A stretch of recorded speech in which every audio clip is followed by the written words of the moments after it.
Welcome to today's Global Connections program. I'm Bill Miller. What is the 2013 Human Development Report? How does the report show which countries are progressing economically and socially in order to help improve the quality of life for their citizens and the people within their borders? We'll be back in just a moment to talk about these and other important issues.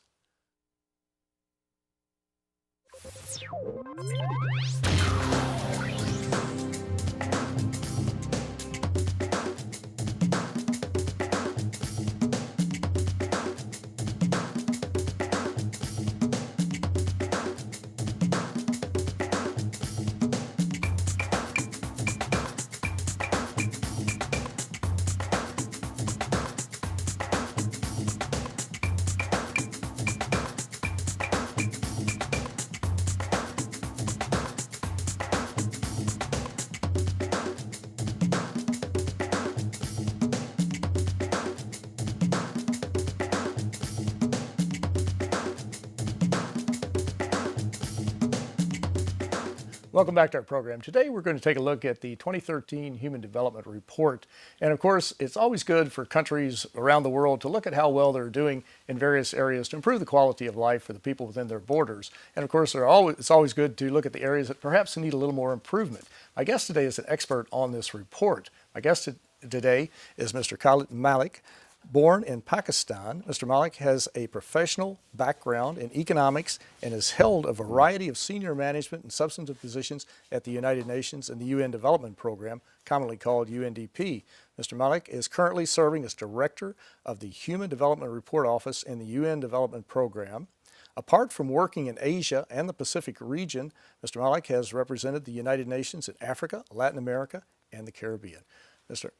Malik, welcome to today's Global Connections program. Well, thank you very much, Bill, for inviting me and to be part of your program. I appreciate you being with me today. We're going to get into this very interesting report in just a moment, but let's talk about the UN Development Program, UNDP. Basically, what is its mission? What is it charged to do? Well, it's the United Nations Development Program. That's what it says exactly.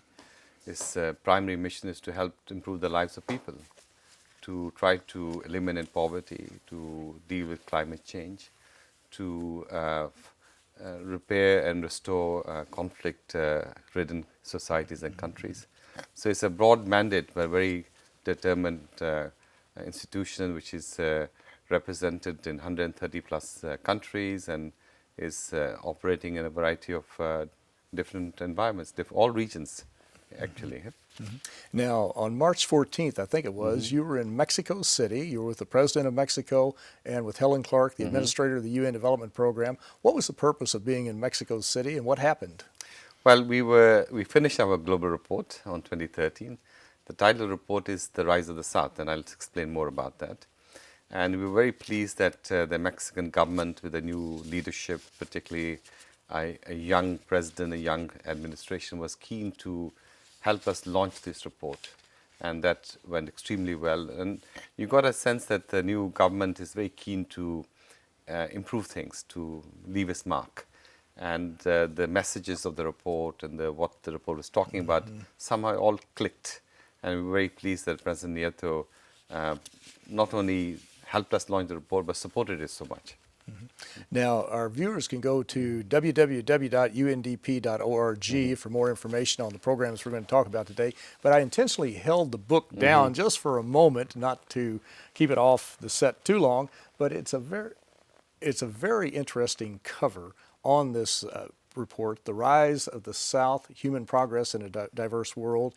Tell us a little bit about, we'll get into the topic and why you chose that, but tell us a little bit about the cover also. It's a different cover. The one thing I've learned is that most people respond to a report or a book by the cover. So you have to make the cover sufficiently attractive for them to get interested. And what the cover tries to do is to give you a sense of a changing world. What was North and what is South are changing quite rapidly. And this is why when you see the cover, the compass is inverted. And that's the provocative way of introducing the topic. It certainly grabs your attention. Right. It certainly does. Well, this report is so important. And how long have you been doing this? Was this back in the 90s that you started doing it, or it's been one that's been produced on a regular basis, I guess? Well, actually, it started in 1990. That was the first report. And it was produced by a very gifted Pakistani. I happen to be from Pakistan, just serendipity, wasn't designed like that. And he and a very famous economist called Amartya Sen, they were both classmates at Cambridge University. And Mahbub introduced and promoted the idea of development being for people, by people, and with people, meaning that it's all about people fundamentally. And if you know that till that point, the focus was very much on incomes, on growth matters. So it's trying to take a broader frame of reference on what matters to people. Exactly. Now, there are many variables that go into determining how well a country is doing, how well a region is doing, and we'll be getting into some of those. But one that always seems to be a rock bottom issue is education. It seems that you have to have a good educational system in order for a country to progress, to educate the people within the country, to help them achieve their potential. How important is that for every country to focus on improving the education system and to strengthen it in every way possible? Well, I think you put your finger on it, because education is so profoundly important. It not only empowers you and improves your life, but it has the potential of empowering the next generation's life and prospects. I think the decision of every society how to conduct an education system, how to make it happen, is a very profound decision. So decisions taken by, say, the Scandinavian countries in the late 19th century, early 20th century, to have free, public, and compulsory education was profoundly important to them. It changed society itself. And by the way, they introduced education and health measures and social security at much lower levels of income than what South Asia has now. So these are other important decisions. And once you take that decision, many other things get connected to it. So education is probably the mother stone for many of these efforts. Now, if the viewers go to undp.org, will they find this book? Is it online? Can they go to it and check? It is online, and not only is online, but it's online in 20 languages. In 20 languages? Yeah, it's a huge enterprise, and it is on UNDP, www.undp, but if you add HDR to it, it'll get you directly to it. And there's also a lot of other materials on that web. That website of the office which I'm overseeing is probably the most visited website in any international institutions. 4 million visitors come to it every year. And that's a huge number to think about. Do you find that over the years, as you've done this since 1990, that the countries that are participating, and they obviously have to participate, provide data, that type of thing, do you find that they're more enthusiastic about doing it today as opposed to maybe back in 1990? Yeah, first of all, I have not been doing it myself. No, I realize. When I say you, I meant the generic you. I hope that I don't look that ancient. No. But fundamentally, we look at data which is provided by national institutions to international bodies. So we take income data from the World Bank, we take health data from WHO, and so on and so forth. And I think what has happened is when the first report came out, it also had a ranking of countries. And we introduced an index called the Human Development Index, like GDP, Gross Domestic Product. And that ranking had a very powerful effect, because suddenly countries who had a certain self-image of doing rather well realized that they may not have been doing as well as other neighbors, or some countries had done better than expected. So when countries do well, prime ministers and presidents go on television and claim a lot of credit. They've done really well. It's a political act. When they don't do well, they are under a lot of pressure to try to see what can they do to improve the lives of people in their own countries. So it's been quite an interesting, strong incentive for people to do better, particularly policymakers. And I think that's the right thing to do. Exactly. Now, climate change is something we're talking about every day, and climate change has adversely affected every country to some degree, some more adversely than others. But as we look at the situation, the glaciers are melting, desertification is taking place, seasons are changing quite dramatically. You see droughts are they're more frequent. They're occurring. You've got monsoons coming in the dry season. In fact, one place, Indonesia, had horrific flooding not long ago, and you see so many of the villages, not to mention the urban areas, but the villages that were relatively prosperous at that time. And here today, they're nothing but mud caked. They were destroyed. The water came through and just altered their lives inextricably. And of course, it will take years to dig out from under this and to overcome this. But how do you factor climate change into this total equation and the damage in many cases that, such as in this Indonesian village, that it can do? Well, climate change has been picked up by the reports in many different ways. Some years ago, 2007, 2008, we actually had a full report on climate change itself. And then the previous year's report, 2011 report, was actually very much trying to see how equity and sustainability were connected, particularly environmental. And what was coming through very clearly that with climate change, and in some ways unstable climate, is beginning to affect poor communities and poor countries the most. And if we don't put sufficient time and attention to it, this is actually increase poverty in the future. So the current report, the 2013 report, picks up that idea and that theme and highlights environment as one of the profound challenges societies have to deal with in order to sustain progress in the future. And they do some interesting modeling to show that both, say, in Africa, in sub-Saharan Africa, or in South Asia, that if you do not account or respond to the environment things, poverty is going to go up quite dramatically. But if you do some things, you can also reduce poverty. So there are interesting options, future options, and it tries to highlight the cost of policy inaction. So it is an important matter, and as we see in our own lives, that there is unstable climate. And in New York, as you know, we've been suffering that quite a lot as well also.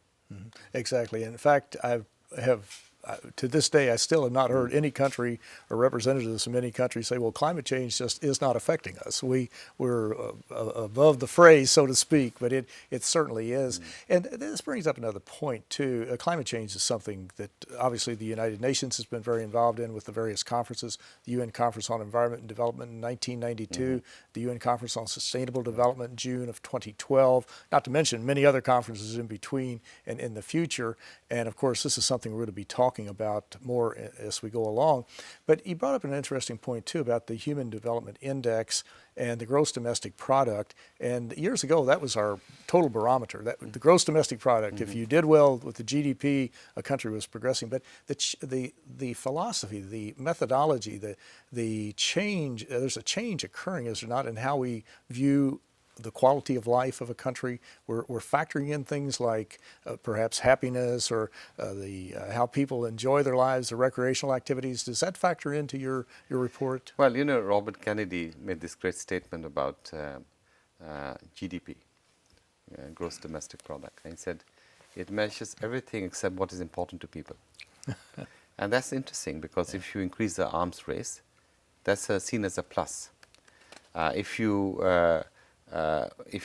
have a tsunami devastate a country, that's not seen as a negative, but the rebuilding is seen as a plus. So it's the kind of complications in the way you look at GDP.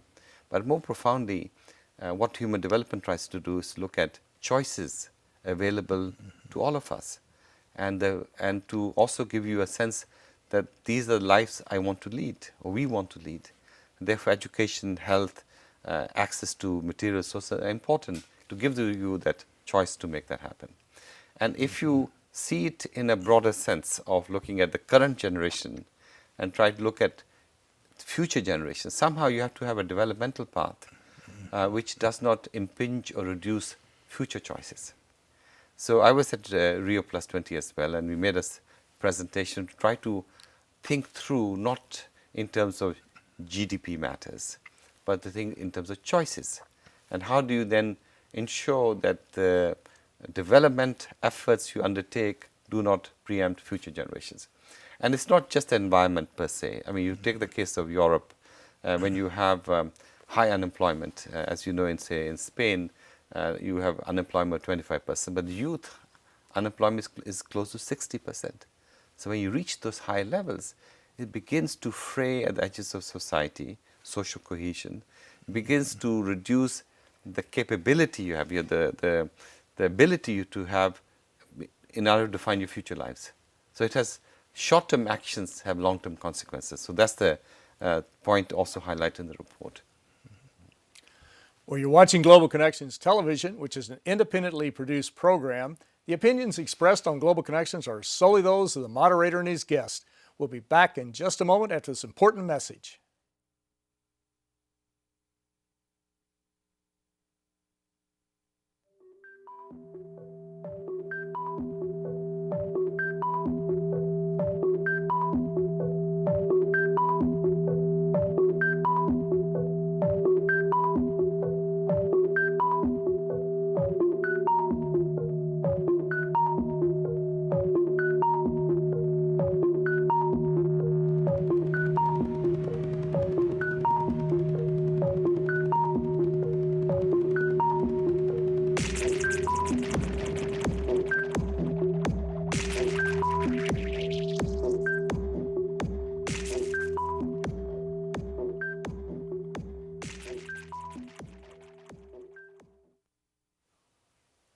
Welcome back to our program. Today we're looking at the 2013 Human Development Report and some of the variables that are involved in helping to determine how well countries are doing as far as improving the quality of life for the people within their borders. My guest today is an expert on this report. My guest today is Mr. Khalid Malik, who is serving as the Director of the Human Development Report Office to the United Nations Development Program.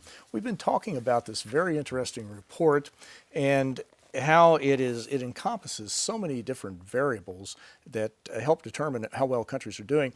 What are some of the countries, have there been any surprises? So often you hear of certain countries every year that are just living in abject poverty. There's been very little movement. They've not been able to improve the standard of living, but have there been any surprises in countries that have really taken off, be it in reducing poverty or improving their educational system or combating AIDS or taking on climate change or whatever it might be? Well, what is fascinating is that over the last few years, there's been a lot of coverage about countries called BRICS, Brazil, Russia, India, China, and how well they've done or how they're moving rapidly in a variety of things and gaining a greater space in global matters. I think what the report tries to highlight is that actually the phenomenon is not just restricted to that, and it goes far beyond income changes. It looks at least 40 plus countries in the world, 40 plus countries who have done much better over the last 2 decades, and particularly the last decade that progress has accelerated. And that's a remarkable shift. And in terms of numbers, you see, if small countries do well, if Singapore or other countries do well, you applaud their effort. You say, great, this is done. But when large countries start doing well, it has a tremendous implication for human capabilities, expansion of human choices. And you have a situation that if the Industrial Revolution was a story of, say, 100 million people, grosso modo, this is a story about a couple of billion people. And it's that bigger thing. And maybe because we are in the center of all this change, we don't fully understand or realize how profound that change is. Another way of looking at this is people are much more connected. People are thinking themselves of being middle class, even at much lower levels of income, because they're better educated, they're more connected. They know not only what's happening in their own country, but also what's happening in the US for that matter.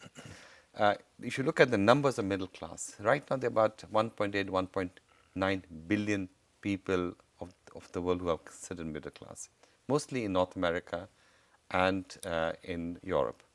By 2030, the number goes up to almost 5 billion people who will be considered middle class. But 2/3 of that are going to be from Asia and the Pacific. So the world is changing quite dramatically. What the report tries to do is understand that. Why have these countries done better than expected? What were some of the common features of their development which got them to that point? And secondly, what are the implications of all of that for all of us to live in a more saner, less unequal world? And of course, our viewers can go to undp.org for more information. And I think there's dust floating around here, but they can go for more information there. But also, You mentioned several things I'd like to address before we get off of them. And one has to do with the creation of a middle class. Economists, generally speaking, the ones I've listened to anyway, feel that that's one of the strongest things and one of the most important things a country can do is to create a vibrant, strong, functioning middle class because for obvious reasons. But today we see that since the collapse, the financial collapse of 2008, with the downturn started in the United States, fueled a bit by some of the European countries, that there's been a tremendous downturn, although the economies seem to be coming back somewhat. But you still have these chasms between the haves and have-nots. Years ago, many of the demographers pointed to Latin America, saying that there were huge, small numbers of haves and a larger number of have-nots. But that is changing and moving to other parts of the world. The United States, a developed country, is starting to move into that category. You have what people say the 98% versus the 2%. How dramatic is that, and how important is that to help reduce that chasm and to help create that middle class? Because you're squeezing a middle class in all probability when you're creating this gigantic divide between the two groups. Yeah. Well, I think we are entering into a three-engine world economy. One engine is North America, second engine is Europe, and third engine is the South. So if one engine falters, the world can still move forward. If two engines falter, everyone is affected. The reason I want to highlight this point is that people are fundamentally connected, interconnected. So we can no longer think of one part of the world doing well for a long time without other parts benefiting. There is an interesting debate going on, inequality. Is it going up? Is it going down? It is true that within countries, inequalities are going up in some ways. At the same time, if you reduce poverty as China has done and lift 600 million people out of poverty, that's a huge, dramatic change which has happened in a given society. So I think we did some interesting work on the report about equal societies, unequal societies, and basically all the data which we looked at showed that equal societies do better in most measures of human development, from teenage pregnancies to life expectancy. And therefore, the move towards less inequality is a profoundly important move. And that's interesting about Latin America, since you raised that. Latin America historically has been seen to be highly unequal as a region, a set of countries which belong to the region. But in the last few years, particularly last decade, they have, through a variety of very innovative programs, they have managed to bring that down. Through the Bolsa Familia program in Brazil and the Oportunidades program in Mexico, interesting lump sum social transfers, conditional cash transfers, all kind of different innovative kind of exercises. And sure, it is possible to do that. So even if the growth rate may not be high, like Brazil was only growing like 2 to 3%, society as a whole is moving forward. So there are interesting examples for countries to learn from each other. This year, there are over 35 million refugees, and we were talking about the middle class, and of course, the United Nations High Commission for Refugees is one of the key agencies, along with other groups providing assistance. We see in Mali just recently that over 500,000 refugees have fled to Niger and other countries in that region. And of course, many of these people were living in a sort of a middle socioeconomic ambiance. Some weren't, but their lives have been disrupted. They no longer are able to sell their goods or operate their shops or go to school. Well, maybe they can go to school in a camp or something like that, but it's not quite the same as being home in your village if you're living in a refugee camp. How do you factor in refugees? And the reason I bring that point up is because we've seen so many refugees in the Arab Spring during that particular period. We also see the fighting in the Democratic Republic of Congo, and of course now Mali has seen some horrific fighting over the past several months. But how do you factor in refugees and the fact that they've been uprooted, displaced, put into these camps obviously so they can stay alive, but still factor it into your report? Well, I think the way we looked at it was to see how this rise of the South, this tremendous shift taking place in global power, global influence, how that will play out in the way we deal with global issues, global problems, refugees being one of them. And another is migration. What is fascinating now is that most of the migration between countries is taking place from developing countries to other developing countries. And as you know, migrant rights are also under a lot of pressure and threat all over the world. So what we are trying to highlight in the report is an opportunity for trying to move the 20th century institutions to a point where they're more legitimate and they're more effective. And how do we do that? And we try to highlight some principles to handle that. And they're so very important. Well, let me ask the final question. We're down to about our last 30 seconds, but how can we balance, and I'm sure you're looking at this, the economy, society, and population, and development? Well, there are competing demands there. Well, at the very broad macro level, if you look after people, other things get settled. And one thing we highlighted is that, for instance, if you look after women's education, you are profoundly affecting not only reducing maternity mortality rates, but you're actually increasing the prosperity of future generations. So in the end, it is, if you treat people with respect, with dignity. The Arab Spring, why did it happen? It happened a lot because in those countries, human development efforts were making progress. But when people are better educated and they are globally connected, they know what's happening. They want to be treated with dignity, with respect, and they want to have jobs. So the relationship between citizen and state evolves and changes. And I think we are at that stage where countries have to be much more responsive to the needs of people fundamentally. So if you look after people, things happen and settle themselves. Exactly. And of course, the 7 billion people around the world, there are many differences, but we all have common goals, we have common value systems, and we all want to aspire to that middle socioeconomic level. But Mr. Khalid Malik, I want to thank you so very much for a very interesting and a very important program. Yeah, thank you so very much. Thank you very much. I'm Bill Miller. Thank you for joining us on today's Global Connections program.